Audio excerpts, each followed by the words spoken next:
Dave Bernie Leno Bernard from Masters Rivkin of Radler AARP. and Sean But Cronin, Eric, the tax and I specialist. only do what from Eric tells me to do. Cronin Eric Cronin. Alexander Sean said I talked should to get us about started, and that's what we're assessments going and to how do. properties and companies are assessed and how this compares, I'm or going to how turn it the compares microphone over to to other Rebecca parts of the Miller, country. Project Independence, North Hempstead. And also So with her, IDAs, Paula Ewell, her play an important sidekick, part had a of flip landscape. coin to see who was going to So sit up Bill here. and Nick In fact, you're more than welcome to sit. We talk have an about extra the seat. town You of might Iceland, get to sit. why the IDAs are I important to suspect. town, and what role does the IDA play in Let me give a little bit of context. Thank you. I guess I'm going to have to compete with Larry Levy on the in the back there because I just.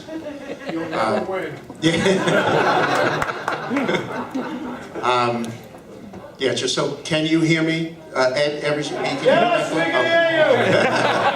Yeah, we can hear you. Turn down the microphone.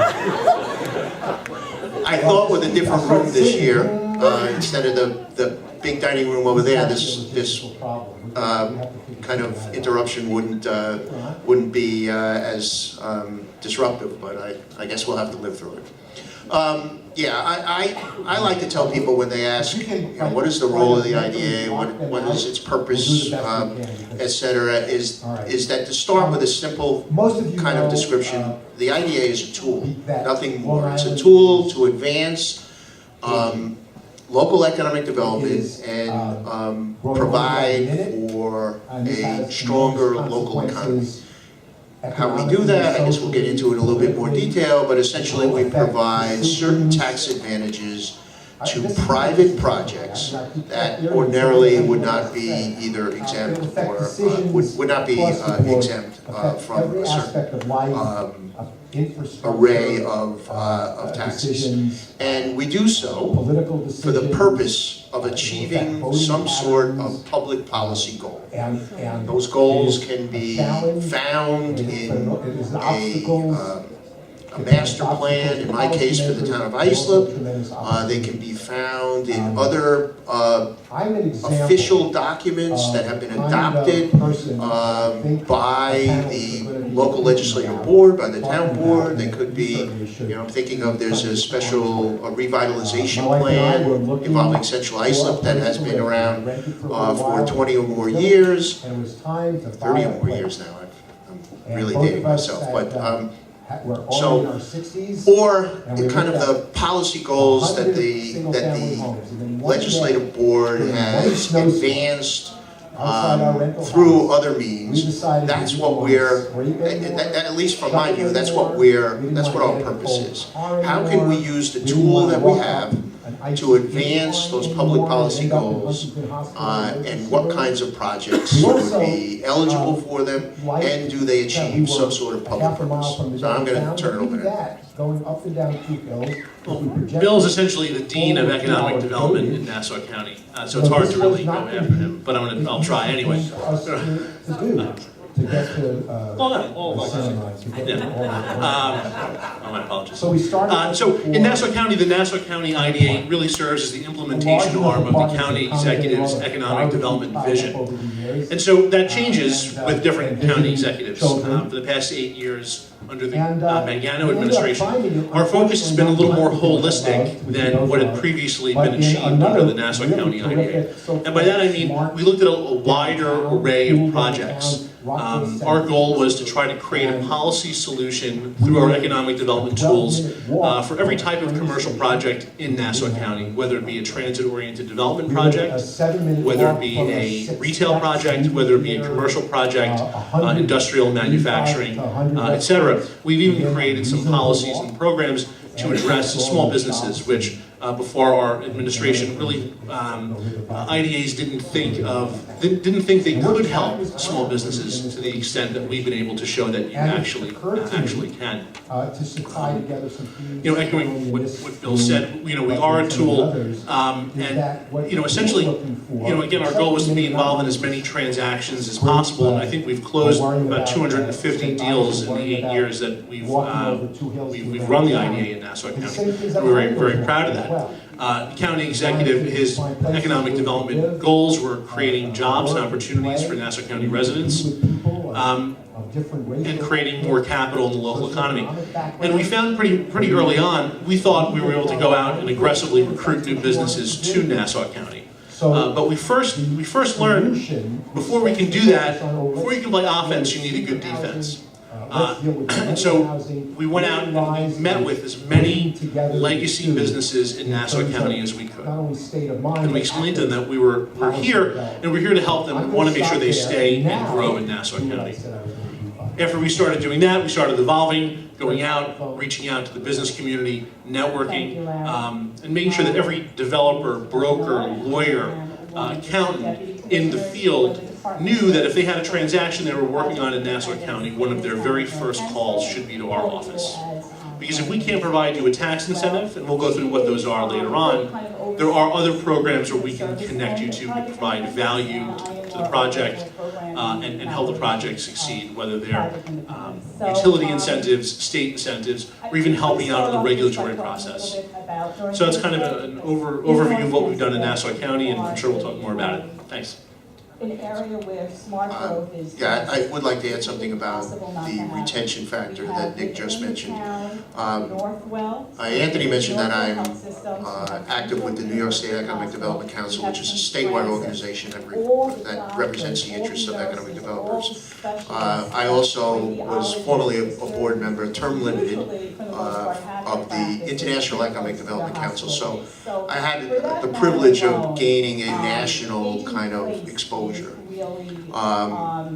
When you go to the national level and you mingle with those other professional economic developers, you find that much more of their resources are spent on active recruitment. Nick just mentioned he thought that they would spend a lot of time recruiting companies into Nassau, probably thinking that there was a good opportunity with companies leaving New York City and naturally moving in the west to east flow. But what you'll find is that even in low-cost states that spend a lot of time and money recruiting companies from high-cost states, like us, most of their resources are spent on retaining their own companies. So the numbers work out to be, these are general ballpark numbers, that across the country, economic development agencies spend about 80% of their resources retaining their existing companies, about 20% of their resources recruiting from outside their territory. In our case, on Long Island, I can't speak for Nick or the rest of the 6 IDAs on the island, we spend virtually all of our resources in retaining companies. Why? We're not a great place to attract companies from outside our geographic region. It happens, but it happens typically when a national-based corporation might have to put a distribution facility in your market area. It's not easy to attract companies to the high-cost area that is New York State, and especially the New York metro region. So we have to spend our time keeping the companies here. Shopping you can do. So you can I go think to I'm this, going to give Sean some time to talk on this. So I think, Sean, I think you're going to address the pilots specifically in property tax. Okay.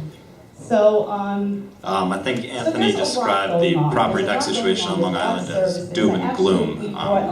If anything, that's an understatement. That's a critical component of these IDAs, and that's one of the reasons why they're there. We represent local developers, local companies that have expanded with IDAs, as well as national companies that are looking to come to Long Island. And at the outset, what they have us do is a tax projection. They want to see that what are the taxes going to be without any benefits. And frankly, when they see them, their eyes pop out, and they get very, very concerned and start to look elsewhere. The great equalizer with that are the IDAs. What benefits can they give to bring them more in line and bring business to Long Island? I can tell you that we've seen it firsthand that if the IDA is not involved, if all their things are equal, those companies go elsewhere, and we lose jobs and we lose all the other benefits that come with having that stimulant of the new development. So the critical component to that is the pilot agreement. That provides a benefit with the taxes each year that they're in the program.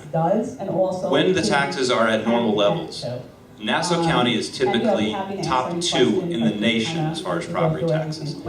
Suffolk County looks less only by comparison to Nassau. They're in top 10 in the nation every single year, usually around 7th or 8th.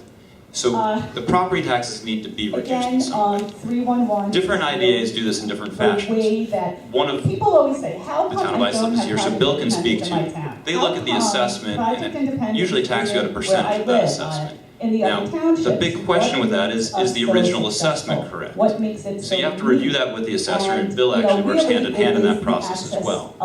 The other towns, Brookhaven, Nassau County, a couple other ones too, they look at what the assessment is, what the tax burden would be without everything, and then figure out a fixed amount. But again, you have to look at, is that original assessment at the correct amount? I always give the example that if you have something that the assessment would equate to $100,000 in taxes, but that assessment's wrong by 40%, if you get a 30% by the IDA, you're actually fixing an amount that's going to be worse for you over the life of the deal. So you really have to inspect it at the outset. The town of Islip, I think I can use the example that you can still grieve your taxes during the course of the IDA. And that's a mechanism to go ahead and look at it, that have things changed throughout the course of the deal. Has that industry changed? Have property values changed? Supply of new product can come on and change it.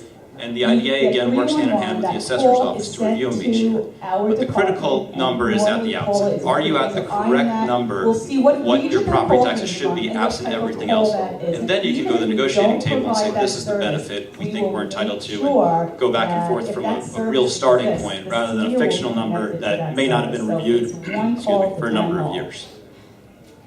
Thank you. I'm actually going to extend. All right, next question that I have is, we are all striving, right, for the greater good to make sure that Long Island's economy is growing and thriving, and economic development and the IDAs are an important part of that. So when a company receives an IDA incentive, utilizing local talent, local labor, local suppliers is something that's very important, because that's only going to increase the economic activity and viability of the local community that they're operating in. What are some things that the IDAs and economic development agencies have to have companies utilize local labor, utilize local suppliers, to kind of move that project forward?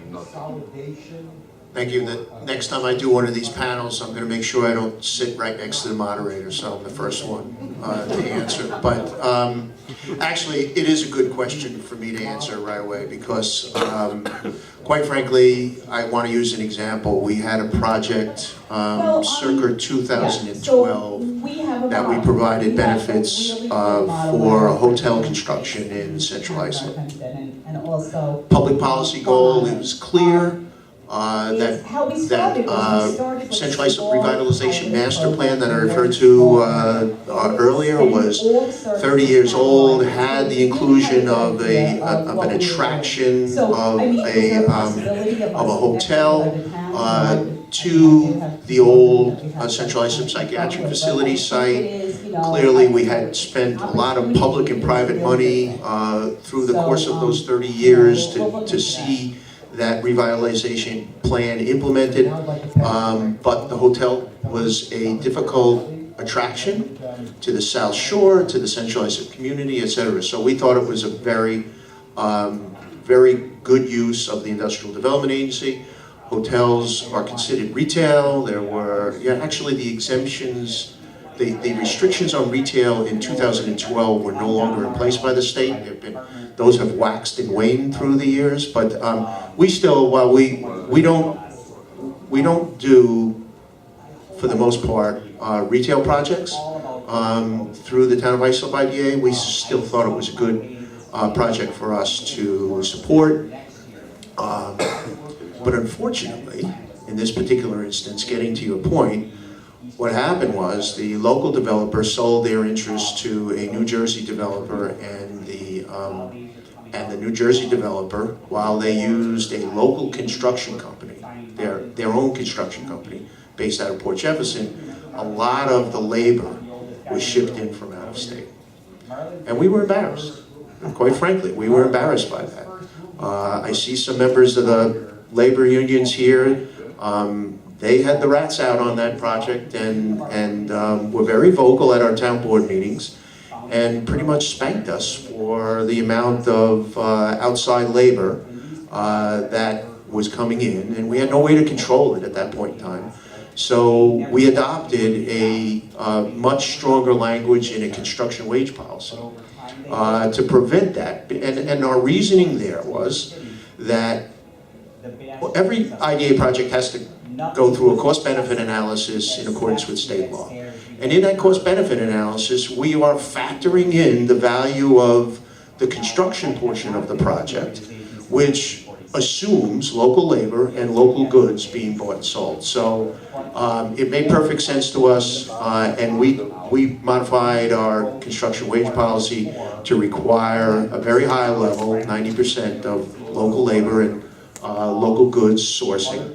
Sometimes that can't be done. I mean, when you're buying steel, you're not necessarily capable of sourcing it on Long Island, but I think the goal is commendable, and you know, even though that there are some instances where you can't do that, it's essentially necessary for us to have that in place. Thanks, Bill. To expand upon that, so IDAs are heavily regulated agencies. We have a lot of regulators, and we're in the unique position where neither the governor nor the comptroller, the state comptroller, like us very much, and so they almost compete in ways to make our lives more difficult. That said, guidance came out from the authority's budget office a few years ago, and that listed criteria that IDAs should use in evaluating their projects. And a lot of IDAs already did this, but this was a kind of a codified list. And we adopted this, and on that list are percentage of labor and materials sourced locally. If a certain percentage is at a threshold level, we are essentially given the leeway to be more aggressive in our negotiations with them. So the Nassau IDA adopted that policy, and we look for that in the application. So that's how we try to address that. So, you know, as you're going through the IDA process, you get your application, you get your approvals, then you get your final approval from the IDAs, and then you're able to commence with your IDA project. So once the IDA project is approved and constructed and operating, I'm going to give this to Dave, what are some of the things that companies need to understand in terms of compliance issues that they need to comply with moving forward as the project? I know as it relates to jobs and things like that, you want to just talk a little bit about accountability and compliance of IDAs? Sure. Part of the closing package, when you finally close your IDA, is a list of covenants that you make. And the covenants are promises that you make to the IDA in return for the benefits that they are conveying with regard to jobs. It could regard the location of property that is purchased for the IDA project. And I think most importantly, it's compliance with those covenants that's really going to guide the project applicant for that 10-year period or whatever the life of the project is. From a standpoint, the IDA will request on an annual basis to know what your census is for workers. Most of the applications that are submitted to IDAs have a breakdown of how many full-time, part-time, and seasonal employees that you're going to have at the premises at any one time. So they want to make sure that you are living up to those numbers as far as number of employees. They also will ask to give a detailed accounting if you use a sales tax letter, that's that sales tax exemption that we talked about before, what vendors you used it for and the exact amount. So those are the accounting things that have to be done on an annual basis to make sure. Now, on particular projects, there might be additional covenants imposed on an applicant, where you just have to make sure that you're basically doing what you promised to do. That's what it comes down to. You don't want to put the IDA in a bad spot, that they funded a project and the applicant is not living up to what they are supposed to do. I know that the IDAs have become more in tune to those applicants that are not doing the right thing, and they can claw back benefits. And that's something that happens frequently. You don't like to see it, but in instances where an applicant has not done the right thing, they don't hit their account of employees, they have not done what they said to do, their stated mission as far as the application has not been fulfilled, the IDAs can and will enforce a clawback of the benefits to make sure that they can be reallocated to somebody that's going to do the right thing as far as employment. Overall, the IDA process, I will tell you from an applicant's perspective, is in the beginning, the application is very thorough. It's very, you're looking at a 30-page application that is that looks to inspect and analyze everything that an applicant's looking for. So these benefits are not given out all that easily. There is a proving out period where you have to present yourself. And as Anthony pointed out, even before you talk about the benefits that are going to be conveyed, during the period of which when your application is submitted and prior to being induced, that's when the IDA says to you, you have met the minimum criteria for qualification.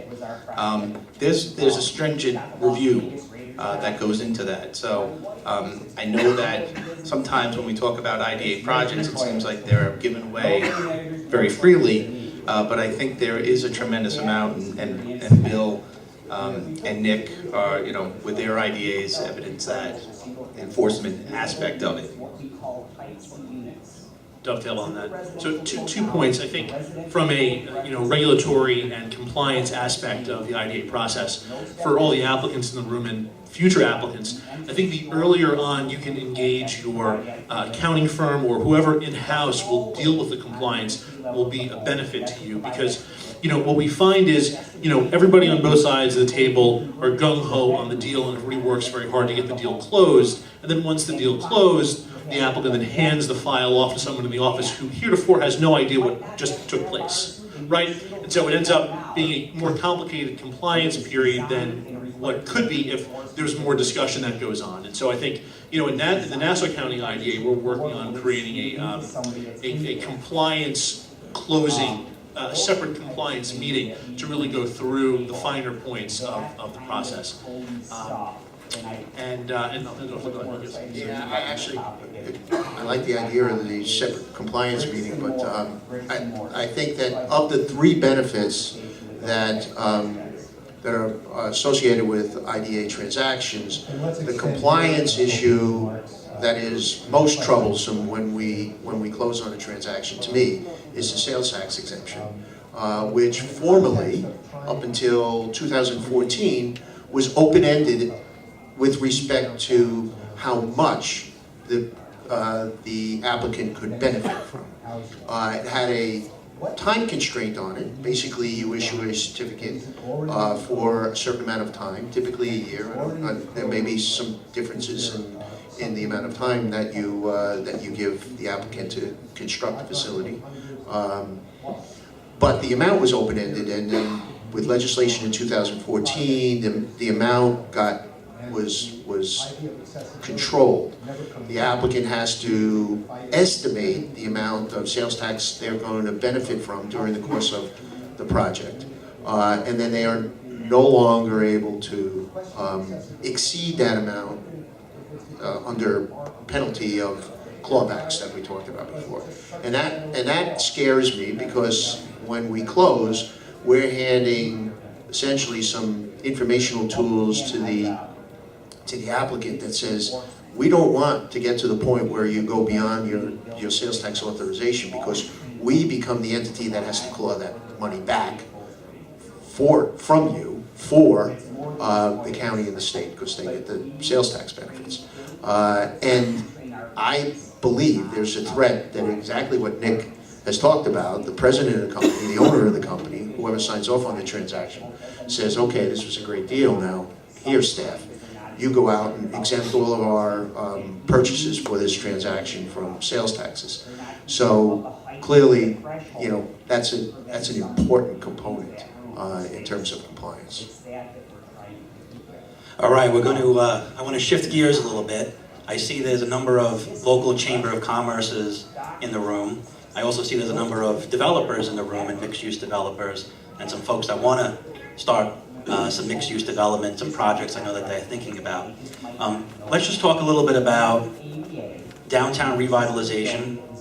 Let's talk about how IDAs can be helpful there. Some things that the applicants and companies should look for in terms of retail prohibitions. What can get a retail IDA, what can't. And if there's any downtown revitalization projects that you're looking at or you supported in the past, you can give examples of as to see what type of benefits were able to be generated for both the developer and the community, because the community ultimately is the one who's going to benefit the most from these projects. Yes. We could have a whole panel just on that. We'll try to synthesize as much as possible. So as I mentioned in my opening remarks, the Nassau County IDA had a real focus from the beginning on assisting small businesses in downtown businesses, Main Street businesses. And so how do we do that? We figured out we could isolate our sales tax exemption and give that exclusively to qualifying small businesses, right? So typically IDA packages all three of their benefits. They're the mortgage recording tax, the sales tax, and the property tax exemptions. However, that excluded a lot of small businesses who typically lease their space. So we carved out the sales tax exemption and said, hey, we're going to create a program around this. We called it our LEADS program, where it was a sales tax exemption, it was 24-hour regulatory guidance and assistance, and trying to find capital or access to capital for small businesses who needed to expand. So we rolled this program out a few weeks before Superstorm Sandy. It was successful, we had a few applicants, then Sandy hit. We then took the architecture of this program, boiled it down even further, went to small businesses that were affected by the storm, asked them if they wanted to rebuild in Nassau County. That was our only requirement. If they agreed to rebuild in Nassau County and reopen, we gave them a sales tax exemption letter on the spot. We did about 150 of these. And that was really our connection to the small business community was solidified after that. There are a lot of small businesses who will tell you today the only assistance they received after the storm was from the Nassau County IDA. They're still waiting from the SBA program for their loan to come in, and they'll be waiting for a long time for it. So through that, we developed a really close relationship with the Council of Chambers of Commerce, which in Nassau County is essentially the trade organization for the local chambers of commerce. And we worked very closely with, I think Francesca's here, and her predecessor, Julie Maricelli, who was the former president. And they explained to us the importance of driving business, driving money and shoppers to local businesses. And so we funded for a number of years a Shop Local program where we advertised on radio, television, and print to try to drive the local Nassau County residents to shop in their downtowns. We're extremely cognizant of the importance of downtowns and Main Street. Small businesses are the ones that fund Little Leagues and the Girl Scouts and the local churches, and they're the ones that are really involved in the community day to day. So we try in Nassau County to really emphasize that. When it comes to downtown revitalization, you know, which dovetails nicely with our work with the small business community, we found certain municipalities have been more open to the idea of dense housing by train stations, transit-oriented development, really kind of the theme every year of this conference. And I think what will happen as the municipalities that have agreed to allow this type of housing, the Mineolas, the Farmingdales, the Rockville Centers, in Nassau County, and Bill can talk about the ones in Suffolk. I think other municipalities in Nassau County will see what's happening in their neighboring municipalities and want the same thing, right? So Farmingdale, is Mayor Ekstrom here? I mean, we can't get a better spokesman for what's happening in Farmingdale than the mayor. Oh, maybe Anthony Bartone is probably equally as good. So Anthony's here. And, you know, a few years ago, downtown Farmingdale didn't really have any vibrancy, and now on a Saturday night, it's a vibrant, exciting downtown because we were able to help finance the construction of many affordable and market rate transit-oriented development housing, and they're selling out left and right. So, you know, I think as such a thing. We are a tool, there is a certain market demand. In Nassau County, we pursued economic development on a parallel track. We wanted to create jobs, obviously, but also we knew we needed to create housing opportunities for young professionals. I would meet, when I go to meet with the larger corporations in Nassau County, I make a point to meet with their HR departments. And I ask them, do you have a tough time recruiting people? And they say, yeah. I said, well, what are some of the challenges you face?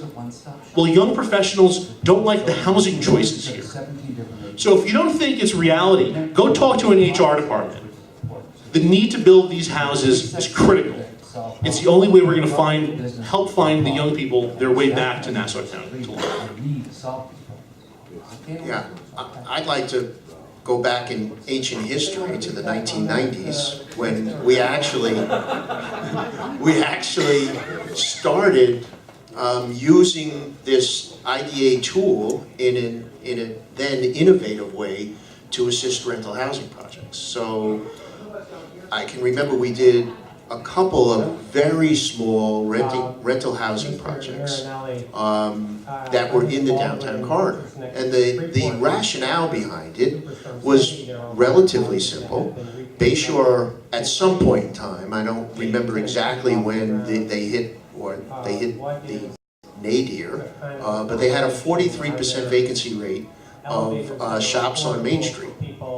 And so our planning department and our town board had a finding that they needed to encourage mostly through zoning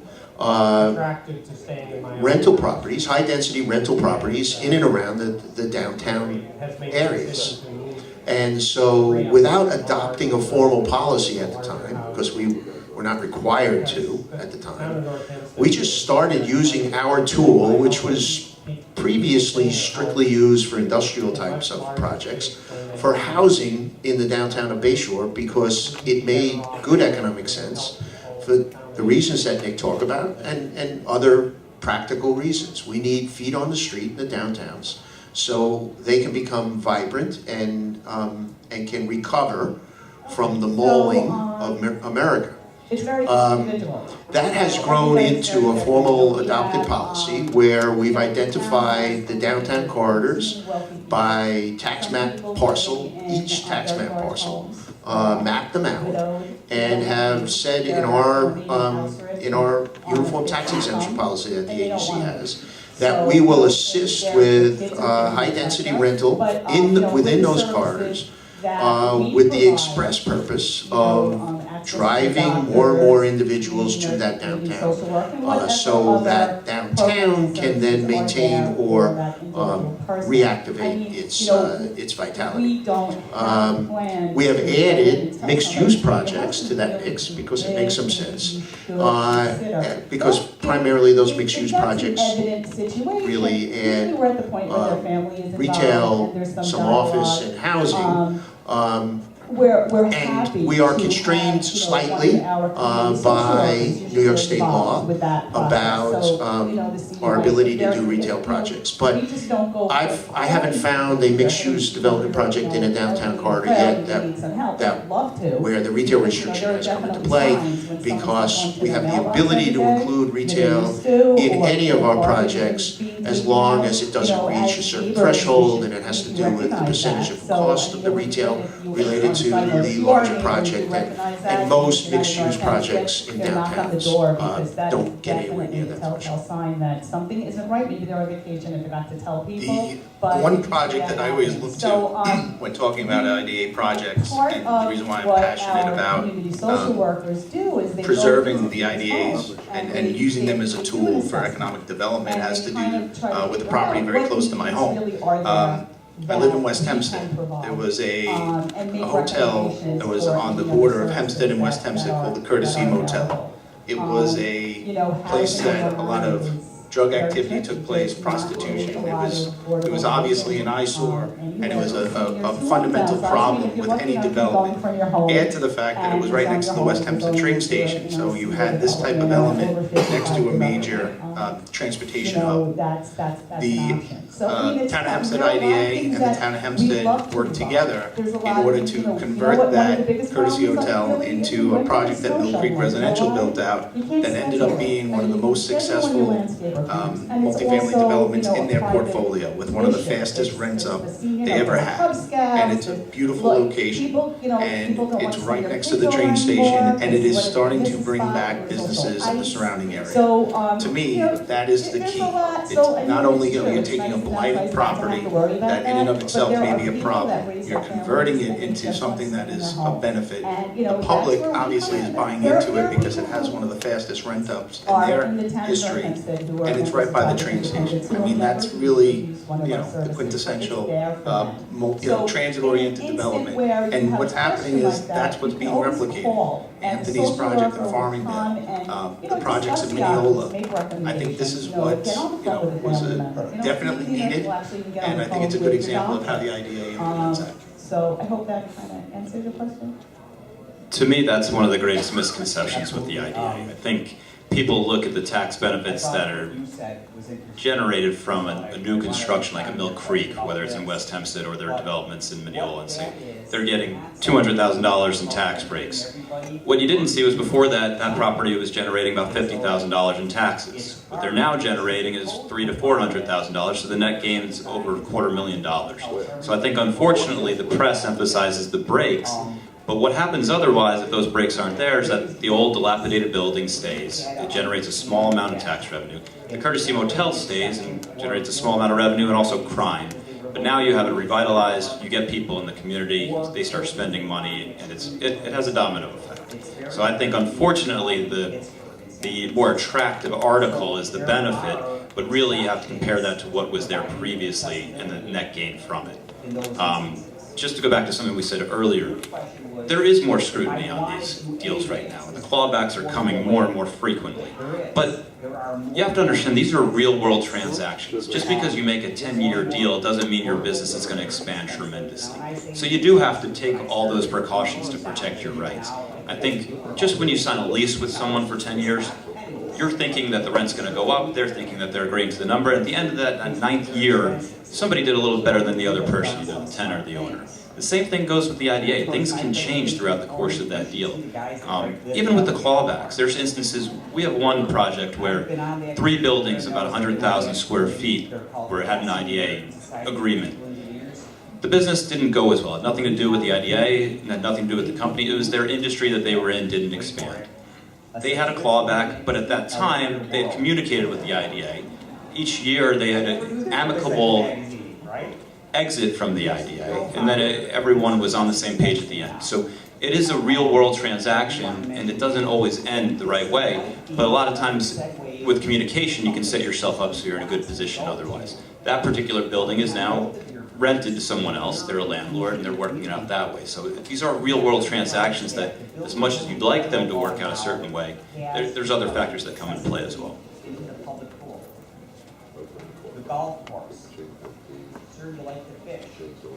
Let me just say that because I've noticed one of our shining stars in one of our IDA transactions sitting over by the window here, but on the other side of the coin you have companies that outperform. We like to think that we are making investments in growing companies. That's the perception that we have for our IDA transactions.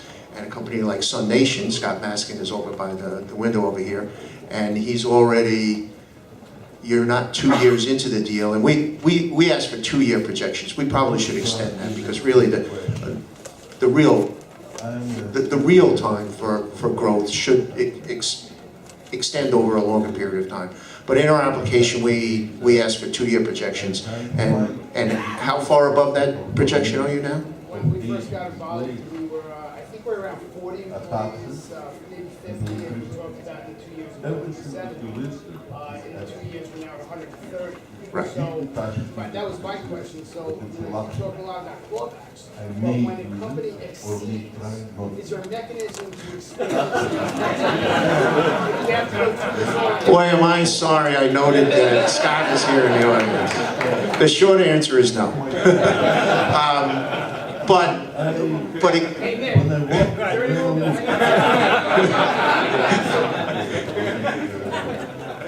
obviously, I'm not going to point out anybody I might notice in the audience who's underperforming. But still, I would like to note that for the most part, all of our portfolios. I've looked at the controllers reports in past years, and the Long Island-based IDAs. If you look at the aggregate amount, not only do we have a net growth in jobs, but we have a larger growth in jobs that on the aggregate were even predicted. So sometimes when you're looking at statistics, they can be twisted in ways that advance a particular, kind of a particular story that people want to tell. And some of those say, well, if a company had 50, and they pledged they were going to double in size, and they should be at 100, they're only at 99. So they didn't perform in accordance with the transaction. Well, you've got 49 new jobs. They did pretty darn well, but just because they're slightly under their predicted number, there's still an economic benefit that flows through it. And we love Sun Nation, so we'll talk about that later, but I don't think we're going to be able to produce any. I would like to make another point here, as long as we're talking about jobs as a performance measure. That's not the only thing we're after in IDA transactions, and that's somewhat of a myth, I think, that the general public has. That IDAs are about nothing more than jobs. As I said at the start, we're about advancing some public policy goals that have been officially stated. And if that means we want to approve rental housing in those downtown corridors, we're not doing it because rental housing produces one rental agent on site. We're doing it. It's increasing, it's generally increasing. As Sean said, the taxable assessed value that heretofore existed on the property, so we get a long-term benefit out of that, including the short-term benefit, but we also get the kind of growth that we were looking for. There was another point that I wanted to make, but I forgot it already. All right, Scott moved us on to the Q&A portion, so thank you, Scott, for that. I appreciate it. So if anybody in the audience has any questions, we can take some now. Got our man from the laborers. I have a question. I hear a lot of clawbacks in the conversation. Can you just give the audience an example of 3 clawbacks that you know of, and what were the triggers that made that happen? Well, I don't know that I can think of 3 so quickly, but I'll tell you the one that comes to my mind the quickest is we had an IDA transaction on a building in Central Islip with who was a tenant, and it was a paper manufacturer. The company was bought and sold about 2 or 3 times, and we continued the abatement as long as they were in operation in that building. But the final sale ended up with I believe it was a Washington State-based company, pulled out all operations on 180,000 square feet. We terminated the deal immediately, considered it a clawback situation, and canceled their pilot agreement. It actually happened in great timing with us with respect to when we issued the bills. So the company was on the hook for a full taxation, even though we couldn't terminate the pilot right away. By virtue of law, we were able to push them up to full taxation. I thought of a second one while I was talking. We had a company that was moving out of Brooklyn, purchased an existing state-owned building where no taxation had ever been collected on it, again in Central Islip. They pledged to us certain growth. It was obvious to us after a relatively short period of time that there was no activity going on at the building. Sometimes we're cognizant of the fact that companies take a longer time than they originally projected, but in this case, a for sale sign went up on the building site. Eventually, it took us a long time to contact the company through intermediaries. We found that the company was in contract to sell the property.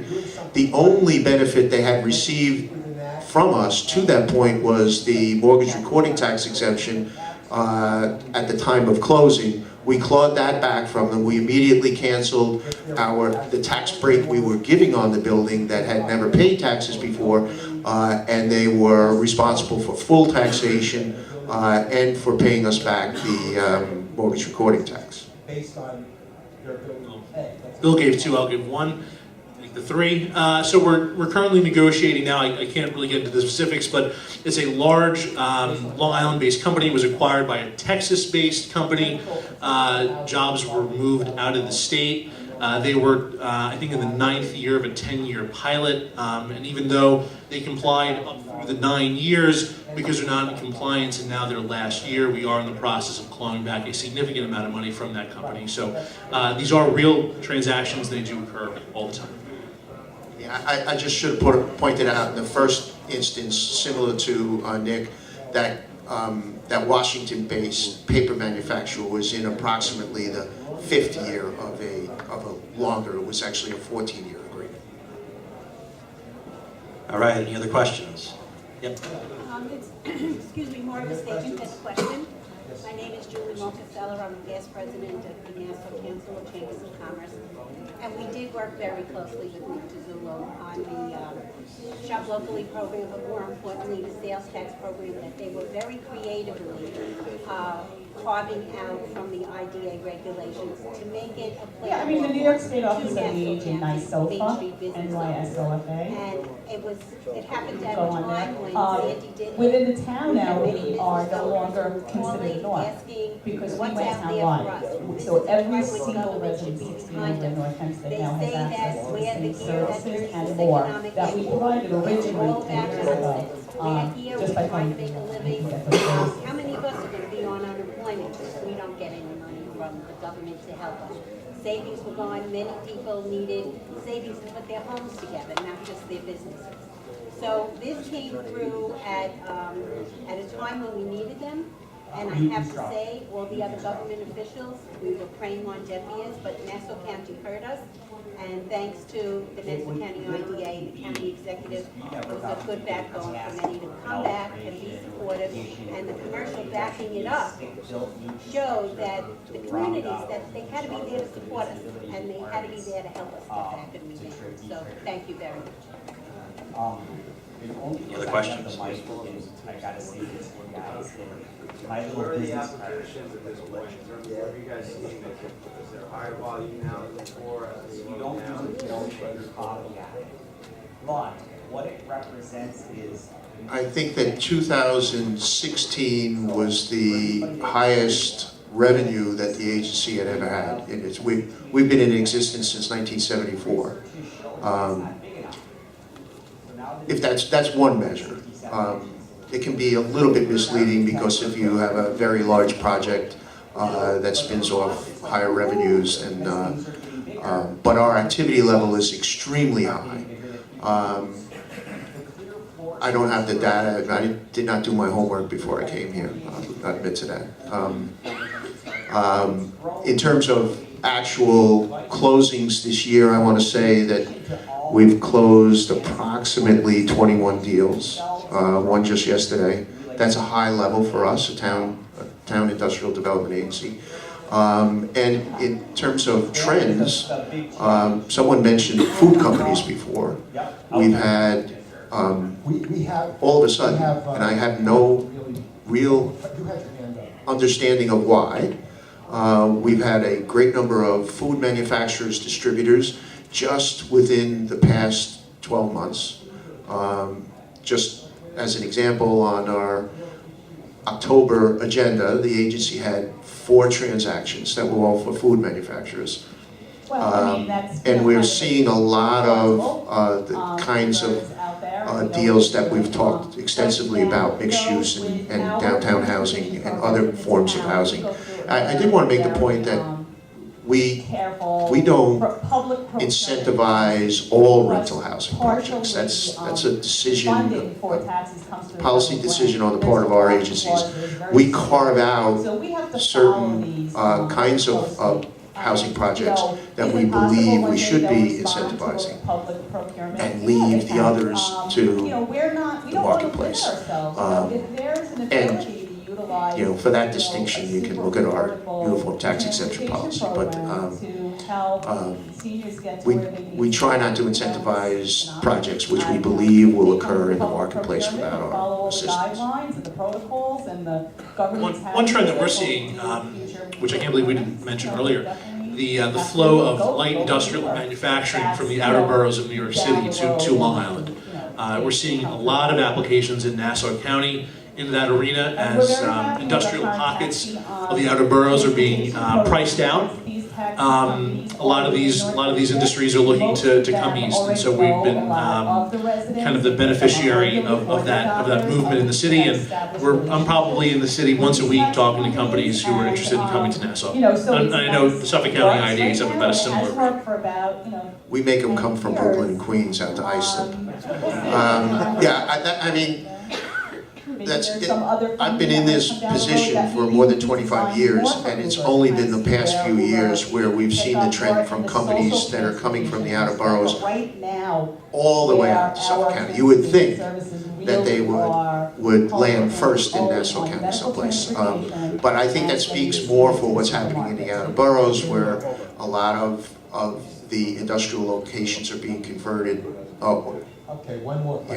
via pricing and adaptive reuse, mostly for housing, and so you're seeing those companies come as far out as Islip. So we've seen that activity for the last 3 or 4 years. And we had one from Astoria, Queens, just the other day, moving into the old Intimates building, a food manufacturer. So I'd like to point out that we're very proud of that transaction. In about a year's time, more than 500,000 square feet of potentially empty space has now been filled, all with food-related businesses. Devin? I know hotels used to be incentivized. I'm sure that there are those types of things, but the services that we're providing right now with private independents, although we do have a radio show. Well, I think you'll hear maybe a different message from Nick and I. I mentioned the Central Islip Hotel previously. The reason we, even though we were not legislatively forbidden to do that hotel at the time, because it was in 2012 when you were able to do retail projects. We have a policy within the agency that we don't do retail projects, except even the exemptions that currently exist allow for retail projects in disadvantaged communities. And disadvantaged communities are defined in a couple of ways, including within the boundaries of an old Empire Zone. We had an Empire Zone. It included the property of the hotel. It's now a 2-hotel site where those hotels were built, and we thought it was a good use of our tax incentives, primarily because it's been a 30-year effort to revitalize Central Islip and the old Pilgrim State Hospital property. We have turned down hotel transactions in most of the locations. Well, in all of the locations. We've never done another hotel anyplace else. We want people to age in place. So Nassau County has a little more aggressive policy when it comes to hotel developments. We generally allow them. We recently closed, or the board approved, 2 hotel projects, one in Garden City and one in Jericho. But we analyzed the projects, pretty deeply. So there has to be a unique characteristic about the project for it to make sense. So, for example, the Garden City Hotel is on the property of Roosevelt Field Mall. The hotel and the mall will create an affinity program. so that shoppers will get a discount at the hotel and the hotel guests will get a discount at the mall. The exact details of that are being worked out currently. So we're wrapping it into a larger kind of destination area. The hotel project we recently approved in Jericho is on the site of the Milleridge Inn. One of the ways to look at hotel projects is determining how many, what the percentage of the guests coming to the hotel are coming from outside of the economic development region, which for us is Nassau and Suffolk counties combined. You know, most of these hotels are catering to business guests, but also this particular hotel, because it's almost attached to a catering facility, will drive a lot of receptions, events, weddings, etc., where guests will be coming again from outside of the economic development area to stay here and spend their money here locally. So we analyze the projects from a lot of different angles to try to see if there's a way to make it work for the developer. All right, we're going to do final thoughts right now. Try and keep it to 60 seconds or less. Whoever's quickest gets a prize. Start with Sean. Well, I'll hit the property tax aspect. There are panels upon panels that talk about the broken assessment system and all the different ways to solve it and fix it. At its most basic form, adding to the tax base is the simplest way. Revitalizing downtowns, adding mixed use, adding industrial development. That adding to your tax base brings down the tax rate for everyone else, and in its simplest form, that's what the IDA does. So they're critical to that, and it helps solve the tax problem at large too. I think IDAs currently are the best avenue for promoting public and private partnerships. You have boards that are entrepreneurial and they're savvy, and they are fulfilling a role in being the catalyst for a lot of development on Long Island, whether that's multifamily or industrial and what have you. I think their missions, they stay true to their missions, and I think that with a little bit more in the, if the public is educated on what they're doing, if it's more transparent, the system, I think more and more people will realize that this is going to be a beneficial program for years to come. I think my closing argument, my closing point would be for applicants and potential applicants and developers, apply, ask, speak to your local IDAs.